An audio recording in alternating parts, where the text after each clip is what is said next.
Hello and welcome to Noble Mind.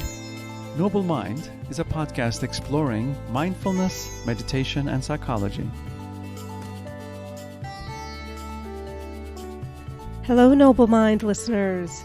In this episode, we talk to Marisa Mazza about acceptance and commitment therapy and her work helping people with obsessive-compulsive disorder. We also talk about the broader problems of fear and avoidance and skills we can use to get curious, restore safety, and take values-based action in our lives. Marisa Mazza is a licensed psychologist, supervisor, and founder of Choice Therapy, a group practice specializing in evidence-based treatments for OCD and anxiety. Dr. Mazza is passionate about providing evidence-based therapies like cognitive behavioral therapy, exposure and response prevention, acceptance and commitment therapy, and mindful self-compassion to teens and adults struggling with OCD and anxiety. She also provides supervision and consultation to other professionals as faculty at the International OCD Foundation's Behavioral Therapy Training Institute and at the University of San Francisco. Dr. Mazza has published the ACT Workbook for OCD. If you are a fan of Noble Mind, we would love for you to follow us on social media, on Facebook, LinkedIn, Instagram, or Twitter, and join our free Facebook group at facebook.com/groups/NobleMind. And as always, you can learn about our upcoming events, get our show notes, and hop on our email list at noblemindpodcast.com. Enjoy this episode.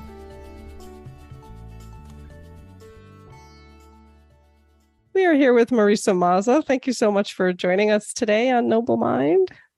Absolutely. Thank you for having me. I'm honored to be here. Thank you. Why don't you share with us a little bit about what you're all about, who you are, what you do? Tell our listeners a little bit about yourself. Sure.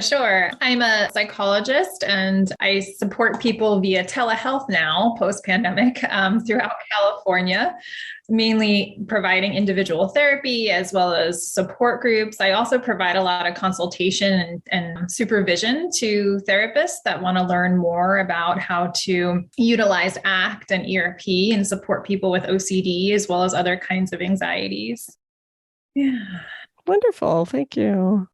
I've also struggled with my own anxiety, and I've had a lot of family members that have struggled with OCD and other kinds of anxieties. And so I think I was initially drawn to the field of psychology just out of genuine curiosity of how to live better, be more present. Thank you for sharing that. It's always nice to get to the other side of a professional facade. So many of us are drawn into this field because of some kind of lived experience ourselves or our families. So I appreciate your sharing that. I also just heard on the news yesterday that there's a recommendation now that all doctors screen their patients for anxiety in all routine office visits because that's just the way of the world right now. Right. A lot of anxiety everywhere. Yeah, it makes sense, right? There's so much uncertainty surrounding all of us, really. And there's such a decrease in connection. And we're really wired to connect with each other, with nature. And I think COVID did a great job of decreasing that connection for a lot of us. Marisa, we know that you just wrote a book about using ACT with OCD. So we will share a link to that in our show notes for anyone interested. A very good book. And maybe you could just tell us a little bit about what inspired that work and kind of give us the high-level view of what that work is all about. Sure. Actually, I took a look at both of your backgrounds and noticed you both have something in common with me, which is chronic pain work. So when I first started and worked in the field of psychology, I was really focused on health psychology and worked directly with folks that were struggling with chronic pain. And what I noticed for a lot of these folks, and there were a couple of pieces that would get in the way of living, but one of the main pieces that I was drawn to was their focus on anxiety, like the what if I re-injure myself? Like, what if I can't do it? Early on in my career, I decided to kind of focus on learning how to help folks with anxiety. And selfishly, this also came from my own anxiety and wanting to understand how to live better myself as well. And so a lot of my early training had been focused heavily on cognitive therapy, kind of learning how to work with thoughts. And I had the honor of going to see Albert Ellis in New York City, which is where I'm from. And my master's program really focused heavily on cognitive therapy. And then later on, I was introduced and did training on more behavioral-based approaches, such as ERP under Edna Thoa and Dr. Yadin, and learned a very behavioral approach. I'll just jump in and say ERP stands for exposure and response prevention for those who are listening, which is a very standard treatment for OCD. And yeah, lots of acronyms. Sorry, go ahead.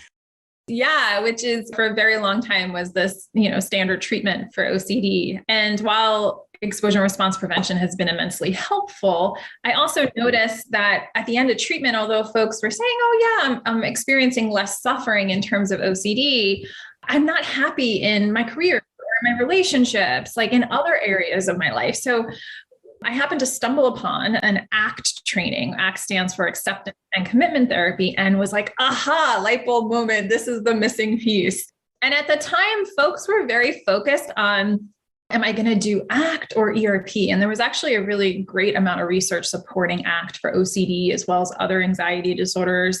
And I kept wanting to integrate them. I felt they're both exposure-based therapy they use together. And my mentor, Dr. Robin Walzer, who I've been working with for a very long time, it was with her support that I was able to blend them together. And we had an intensive outpatient program in my practice for a while. And so I kind of created a little bit of protocol for me and my team to support people and integrating both acceptance of their experiences, doing exposures, and also committing to things that are really, really important to them.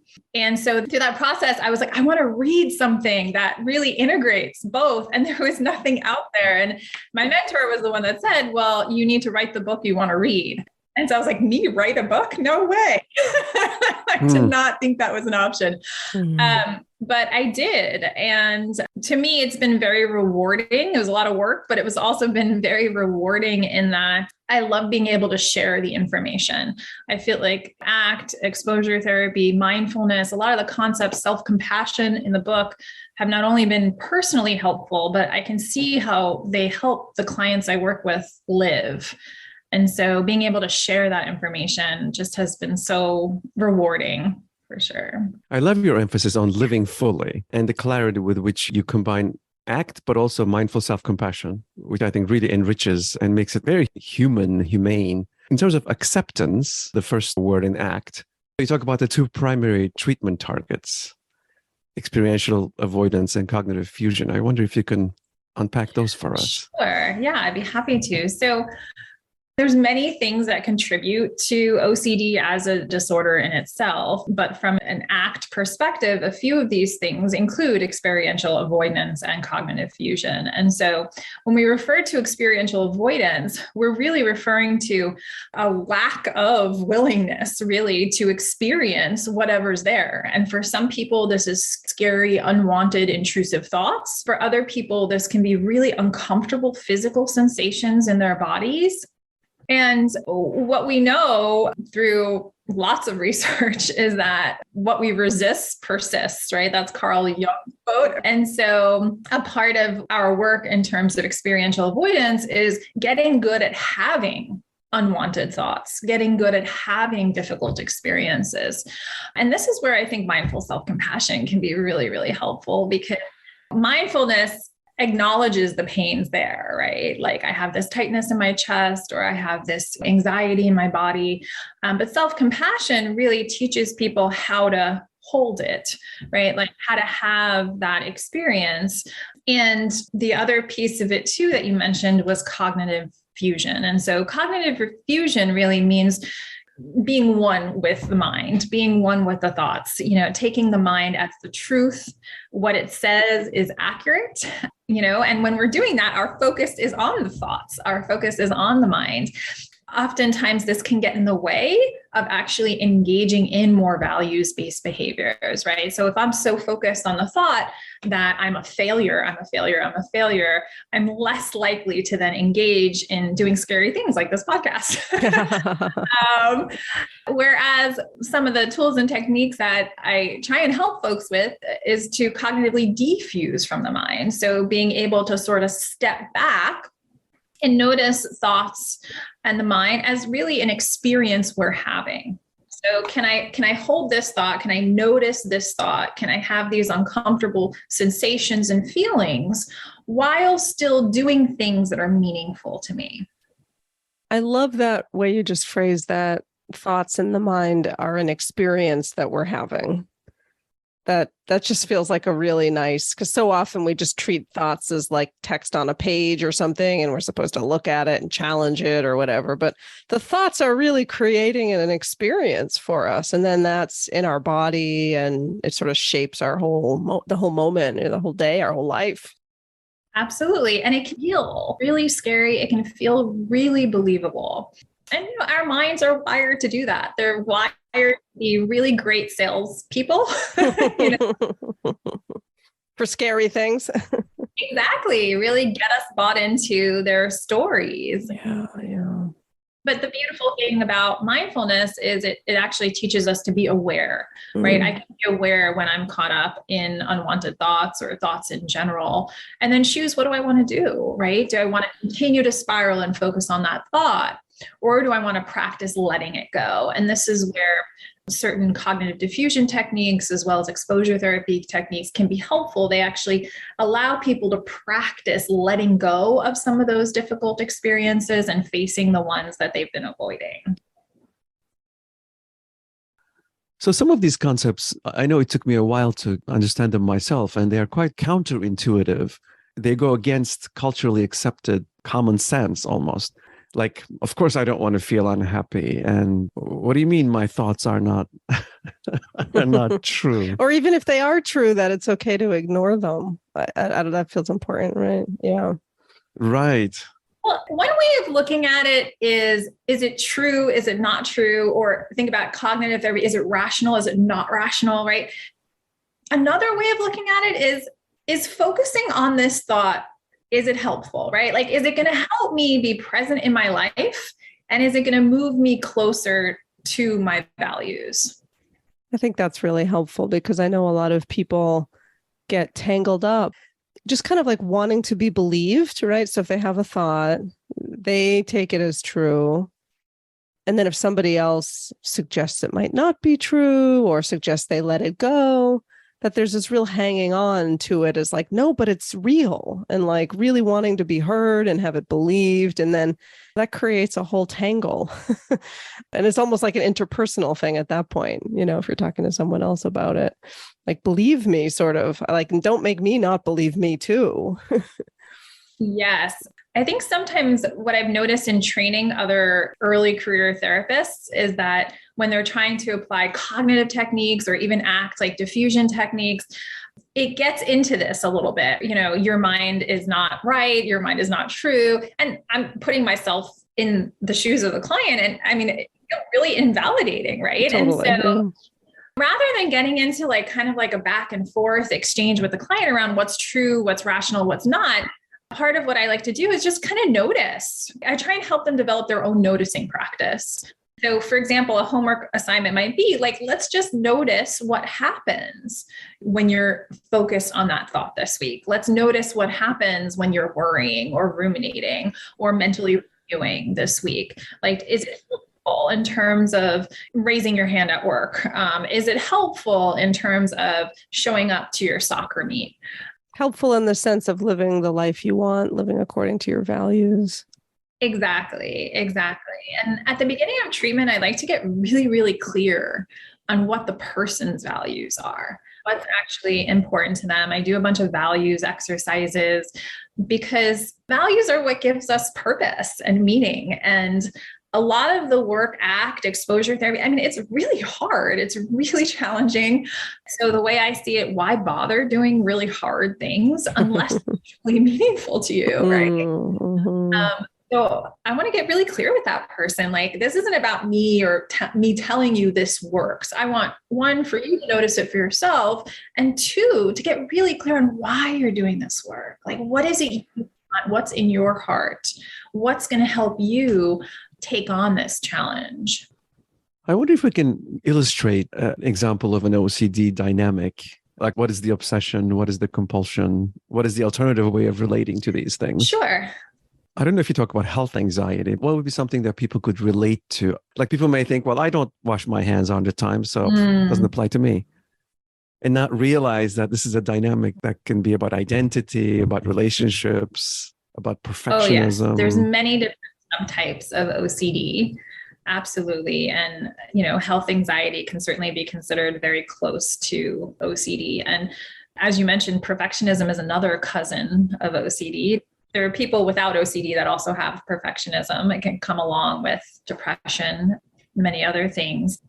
We can take something like perfectionism or health anxiety. When I think about perfectionism, I can kind of relate closely to this. I think most psychologists and therapists can. And so when I think about perfectionism, like, oftentimes there is this fear of like, I'm going to fail, I'm incompetent.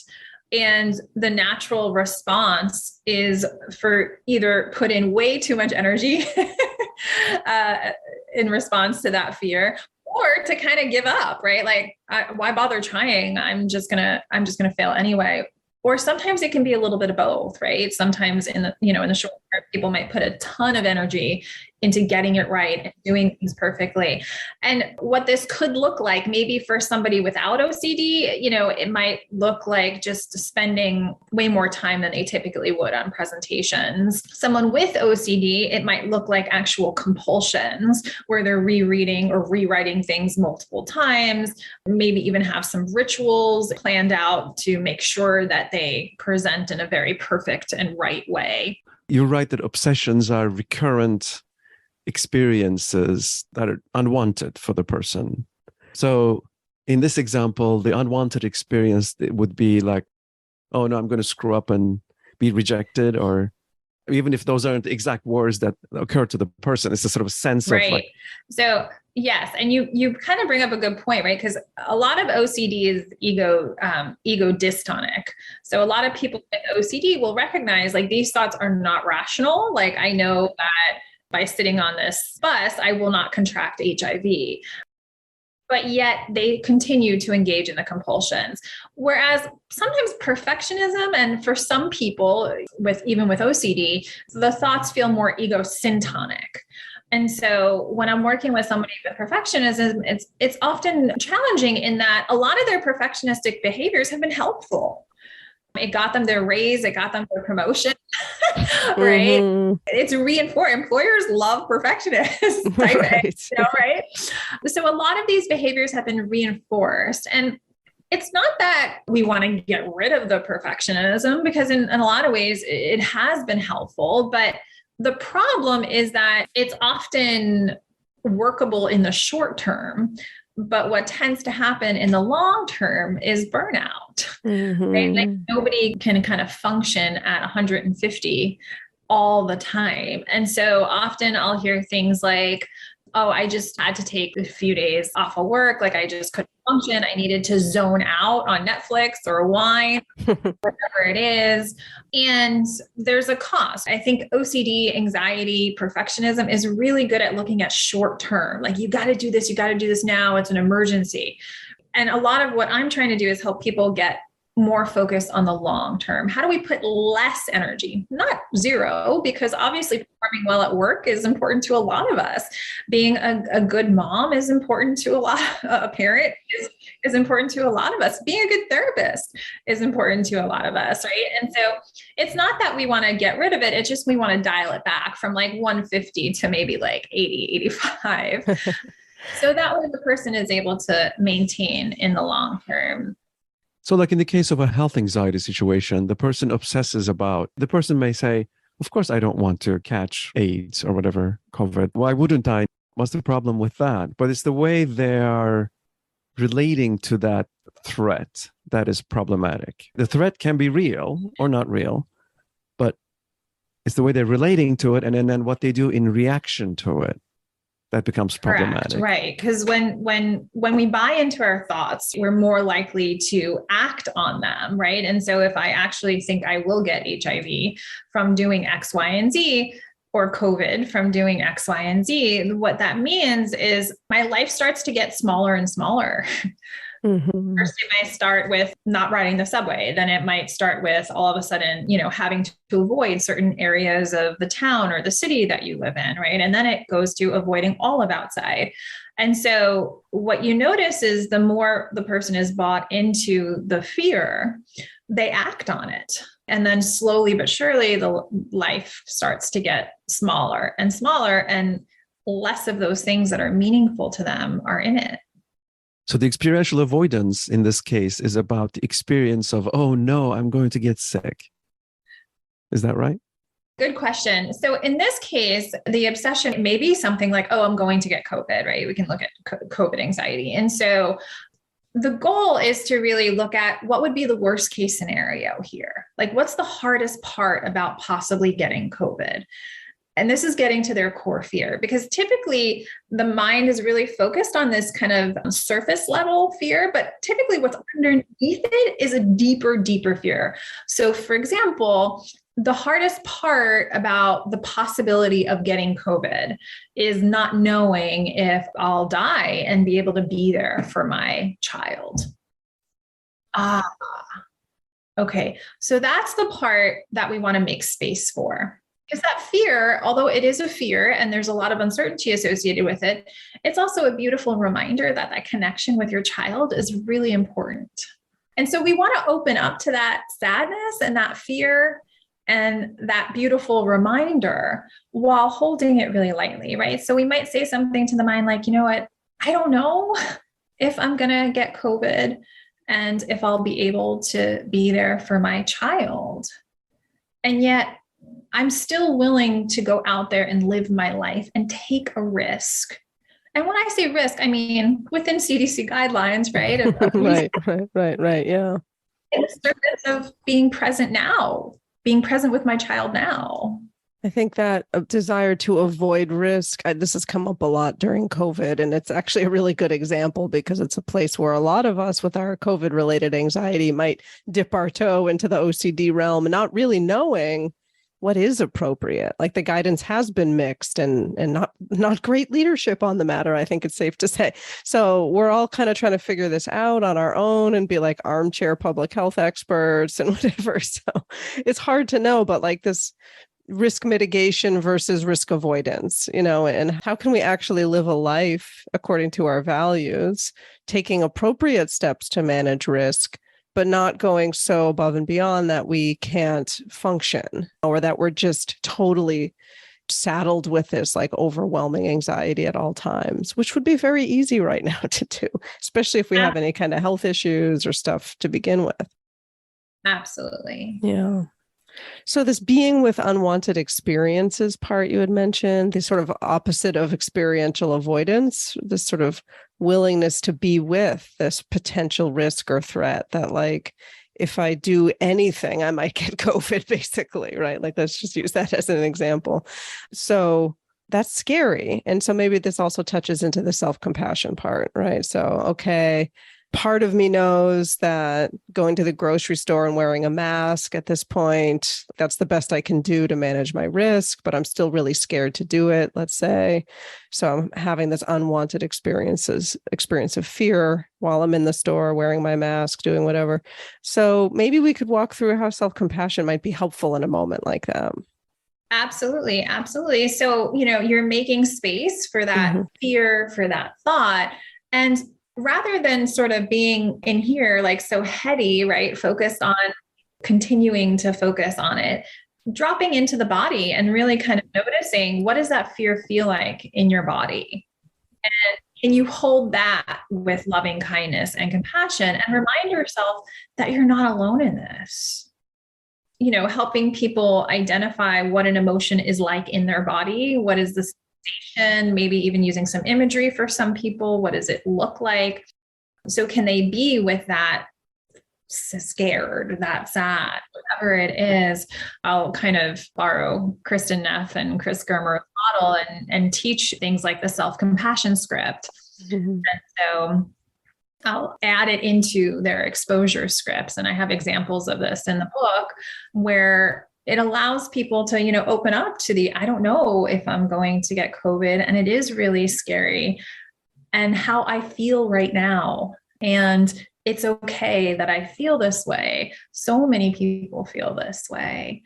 May I continue to be present in my life? May I be kind to myself? Whatever their wish is for their life in that moment. So then the soothing, the kindness that we give ourselves, they are not considered a control strategy? So this is a really good question that I get a lot. The difference between a compulsion versus self-compassion. And so compulsions are aimed at reducing anxiety. They're about controlling, getting rid of the experience or managing it in some way. Whereas self-compassion, in some ways, is an exposure in itself. Because in self-compassion, you're actually opening up to the pain and saying, okay, well, I see you scared. I see how scared I am, and I can feel it in my body. And it's okay that I feel scared. Everyone feels scared, right? And so self-compassion is not meant to make the pain go away. It's really just meant to kind of hug the person through it. That's really helpful. But paradoxically, as Kristen Neff says, pain being held by love is a very different experience from pain not being held by love. Absolutely. So being with the pain. A traditional OCD exposure doesn't include that, or might even be concerned that it was a, quote, safety behavior to try to bring self-compassion to the situation. So I think what you're saying is really important, that because you're still being with the discomfort, you're very much still doing the exposure, but you're creating a container of warmth and caring and self-compassion. Absolutely. Of course, you have to be mindful. Anything can be turned into compulsion, including an exposure, right? Like anything. I try to walk with my client and just be curious around like what helps you connect to your experiences versus what takes you away from the experience. So it's actually really individual how that's playing out. Absolutely. Absolutely. Oftentimes when we do practice the self-compassion, I have to say they often feel more, but also feel safer when feeling. And also it seems the idea is to be in contact with a more complete representation of reality. Absolutely. Absolutely.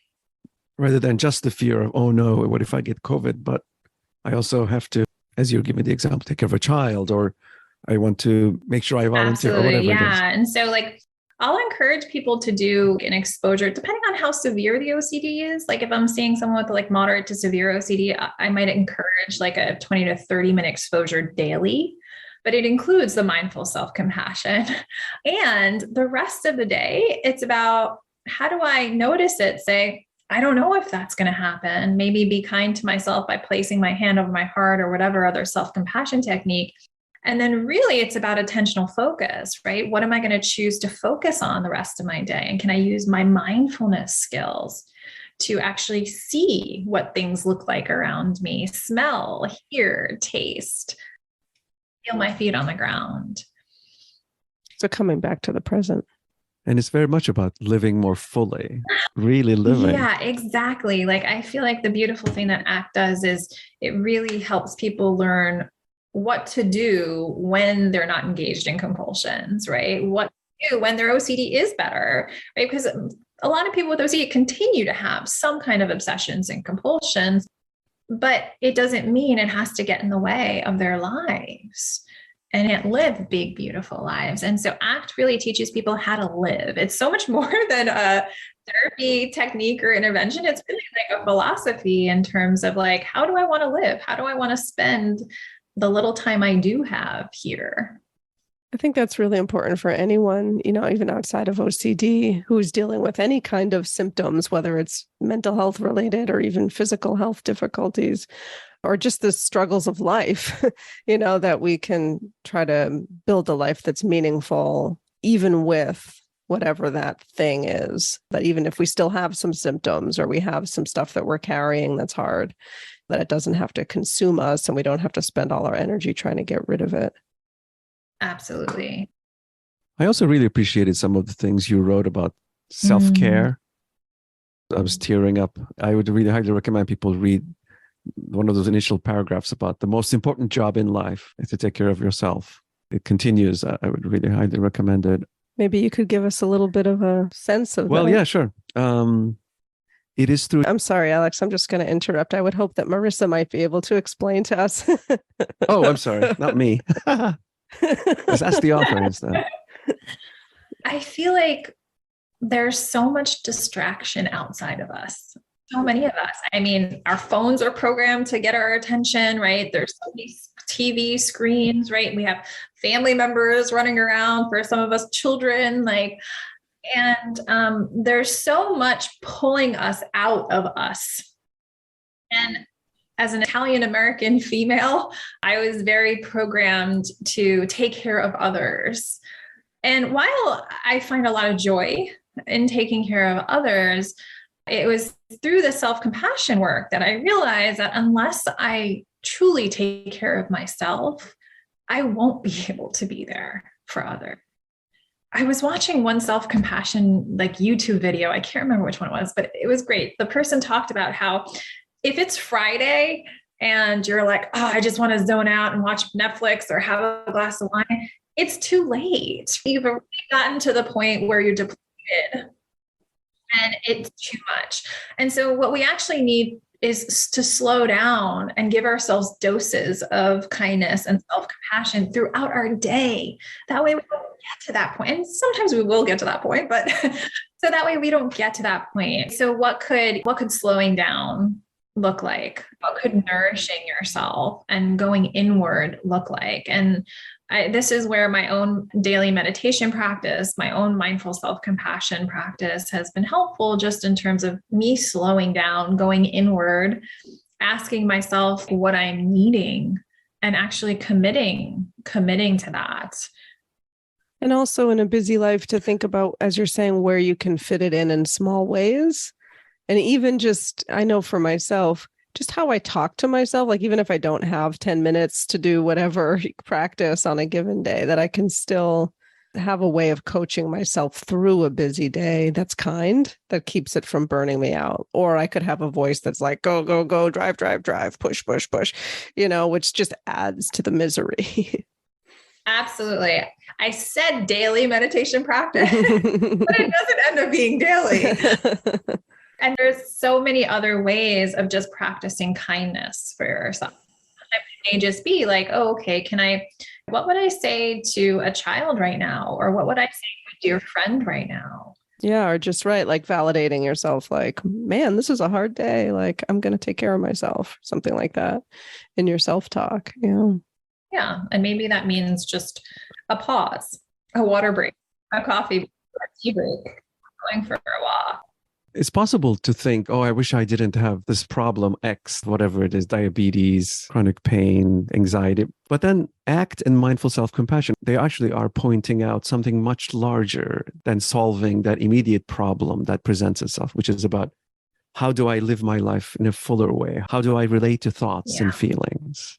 What is courage? You have some wonderful things to say about courage, really unpacking that. Yeah, I think what ACT and mindful self-compassion both assume is that pain is a normal, natural part of life. And the more we get caught up in trying to sort of get rid of it, the less time spent on living. And so when I think about taking a courageous stance, can I have this chronic illness? Can I have this chronic pain? Can I have this really unwanted, annoying thought, scary thought, but still open up to those feelings and fear while committing to still getting up out of bed and going to work and doing the things that bring me joy? And so it takes a lot to bring it along. Rather than to try and fight it and get caught up in that kind of tug of war with it. And it's scary because the reality is you don't know what it'll look like. For folks with chronic pain, it means learning how to live in a new way, perhaps for some people with a new body, a different body. And there's a lot of uncertainty in that. So we don't know. The reality is life is about taking risks. Every day we choose to get out of bed, we're taking risks. Mm-hmm.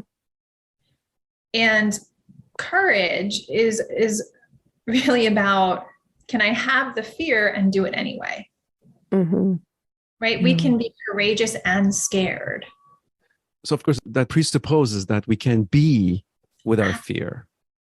We need to be able to be compassionately with our fear and experience. And it's like, yeah, this hurts. May I keep my heart open? Yeah. There's a saying in ACT, if you don't want it, you got it. And that's a key point too, because avoidance also is a way to make this fear really take over your life. Any fear. Avoidance is food for anxiety. Mm-hmm. It makes it bigger. The more I avoid, the more I'm reinforcing this message of I can't handle it. Smaller my life gets. But what I can't handle may also be something like the fact that I'm going to die, or I may get sick, the ultimate. The economy may blow up and we may have a nuclear war. So the experience, that may be the experience that or whatever it is. So it's interesting that there's nuance there to what it is that the person is avoiding. Sometimes approach can be actually a form of avoidance. Absolutely. And we don't know what you're truly capable of unless you're willing to try and see for yourself. Yeah, I think that's important that, as much as we're talking about this today and working with a good therapist and working through programs like you describe in your book are really helpful, that a big part of this is trying new things, learning through your own experience, not because someone tells you and not because you read it in a book, but because maybe you get the idea from a book or someone suggests and you try it. And then over time you realize, oh yeah, when I avoid, the avoidance gets bigger. Or, oh yeah, like it's hard to feel scared, but it also does allow me to do more and live my life more fully with that, even with that fear. So that's how we experientially learn a new way of being, is by the doing. Absolutely. Thank you so much, Dr. Mazza, for sharing your knowledge with us and kindness. There's so much wonderful material here. You have a very clear understanding of these complex issues. How can people contact you and work with you? Yeah, thank you so much for having me. It was a pleasure to connect with you both today. Our website is choicetherapy.net. If folks have questions, they're also welcome to email info@choicetherapy.net. I like to share information in terms of if you are looking for a provider or somebody who specializes in OCD work, the International OCD Foundation is a really wonderful organization, and you can check out their website. They have a little zip code search for providers in your area.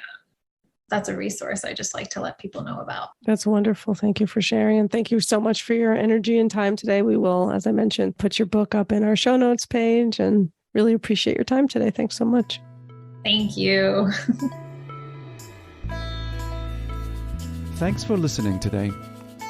If you enjoyed this episode, we hope you'll hit subscribe, leave us a great rating or review, and spread the word. You can also go to noblemindpodcast.com to join our email list. You'll get a weekly behind-the-scenes message, news, announcements, and other special goodies we come up with just for you. Thanks for listening, and bye for now.